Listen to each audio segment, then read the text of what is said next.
Bonjour les amis, je sais vous n'en croyez pas vos yeux, cela vous paraît un gag et pourtant ma décision est prise, je vais me présenter à la primaire de la gauche qui devrait avoir lieu normalement à l'automne 2026, ça me paraît un peu tard, mais pour désigner le candidat qui sera désigné lui-même par le peuple, du moins ceux qui iront voter, pour représenter la gauche. Alors vous allez me dire quel a été le détonateur. Alors le détonateur, j'ai regardé hier les images de la primaire, donc des principaux animateurs de cette primaire. Alors c'était passionnant, il y avait Olivier Faure du Parti Socialiste, il y avait la Tondelière pour les Verts, il y avait Lucie Castex, Lucie elle était encore là, il y avait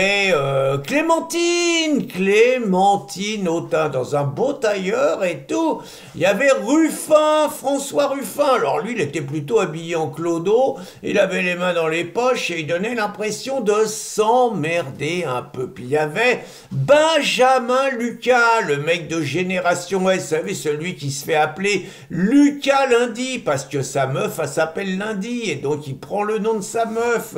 Voilà, et j'espérais qu'il y avait mon copain Brossette, mais il était pas là. Alors, je vous connais, hein, certains vont dire c'est du pipeau, ils ont promis, ils ont pris l'engagement devant le peuple français qu'ils allaient organiser ces primaires. Alors je sais que les gens de chez nous, les gens comme vous qui se targuent d'être un tout petit peu politiques, ils vont dire qu'est-ce que c'est que ces conneries, il y a Mélenchon qui annonce qu'il se présente et que lui il n'a pas besoin des primaires, qu'il est le candidat légitime de la gauche, qu'il a fait 21% la dernière fois, et que les insoumis, c'est eux qui tiennent la rue, c'est eux qui tiennent la boutique, c'est eux qui tiennent l'Assemblée, et que ça se discute pas, il y en a qu'un, c'est Méluche, la République, c'est lui. Et puis il y a l'autre, Glucksmann, alors l'espèce de petit frère à Macron, le clone à Macron, quoi, voilà.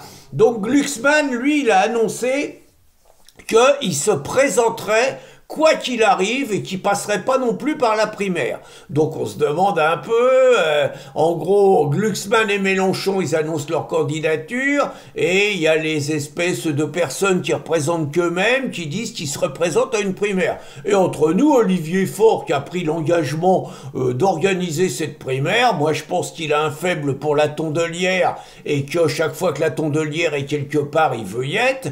Je trouve aussi curieux quand même le symbole de déclarer ça à Trappes, ville islamisée, dirigée par un maire islamiste proche de Mélenchon par ailleurs, Ali Rabet. Bon, tout ça me paraît bizarre. Mais en tout cas, moi, j'ai pris ma décision, j'ai regardé les candidats.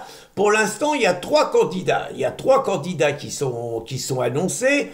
Il y a François Ruffin, il y a Clémentine Autain et il y a la Tondelière, la Dream Team. Et moi, je suis désolé, je considère qu'aucun des trois n'a un vrai programme de gauche. Et moi, Pierre Casson, je vais présenter un vrai programme de gauche que je suis le seul à porter et je vais vous en expliquer les détails. Je ne sais pas encore si je vais faire mon parti, je n'ai pas encore décidé, mais en tout cas, je serai présent et je vous explique les grandes lignes de mon programme de gauche.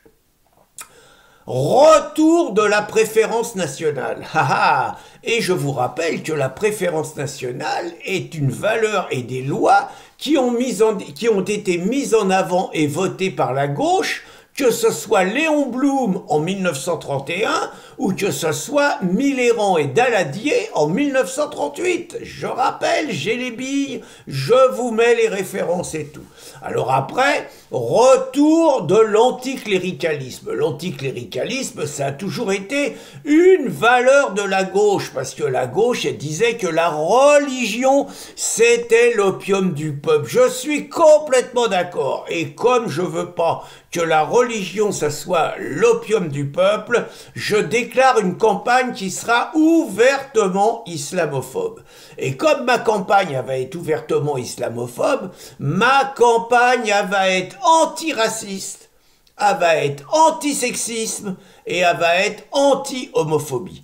Et donc, comme je combats le racisme, comme je combats le sexisme et comme je combats l'homophobie, je vais expliquer pourquoi l'islam, qui est porteur dans ses textes fondateurs de ces fléaux de la République, de l'égalité entre les citoyens, de la tolérance entre les différents, je vais expliquer pourquoi l'islam c'est incompatible avec ça, et donc que l'islam sera interdit sur le territoire national comme le nazisme est interdit, et que d'autre part, tous ceux qui se réclament de l'islam seront expulsés sans ménagement du territoire français.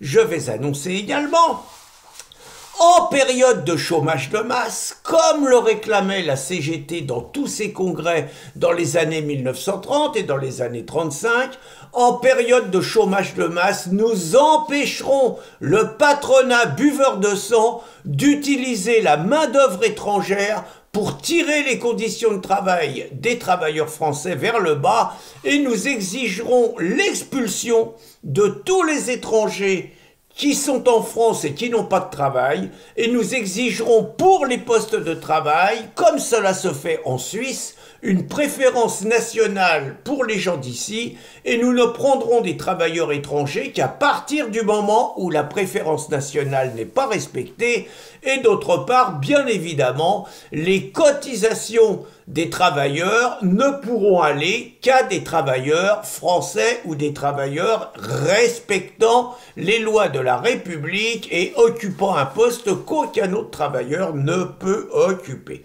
Enfin, les traditions de la gauche, c'est la paix. C'est la paix contre la guerre impérialiste, contre la guerre des faiseurs, contre la guerre, vous savez, la phrase de Jaurès, hein, le capitalisme porte en lui la guerre, comme l'orage porte la nuée, un truc comme ça. Nous, ça sera un programme anti-guerre, un programme pacifiste, et donc je nouerai immédiatement des relations fraternelles avec Vladimir Poutine et avec la Russie, et nous construirons une Europe des nations de Brest à Vladivostok.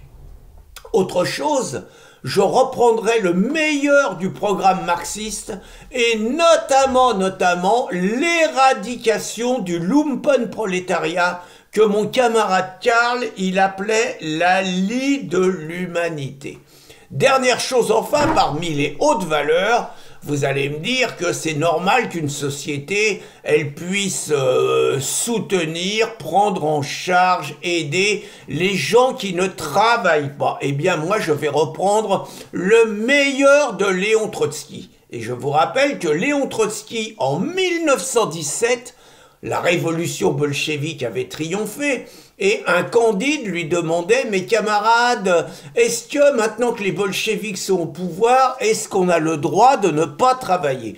Et Léon Trotsky répondait « Tu as, camarade, parfaitement le droit de ne pas travailler. » C'était du Sandrine Rousseau, le droit à la paresse. Sauf que le camarade Léon, il plaisantait pas trop et qu'il avait ajouté « Mais t'as le droit de pas travailler, mais si tu travailles pas, t'as le droit de ne pas manger. » Moi, ça me va. Quand j'entends ça, je suis prêt à redevenir trotskiste. Donc voilà les amis, je vous annonce en exclusivité ma candidature pour la primaire de la gauche en 2026 sur un authentique programme de gauche. Votez pour moi. Bonne journée les amis.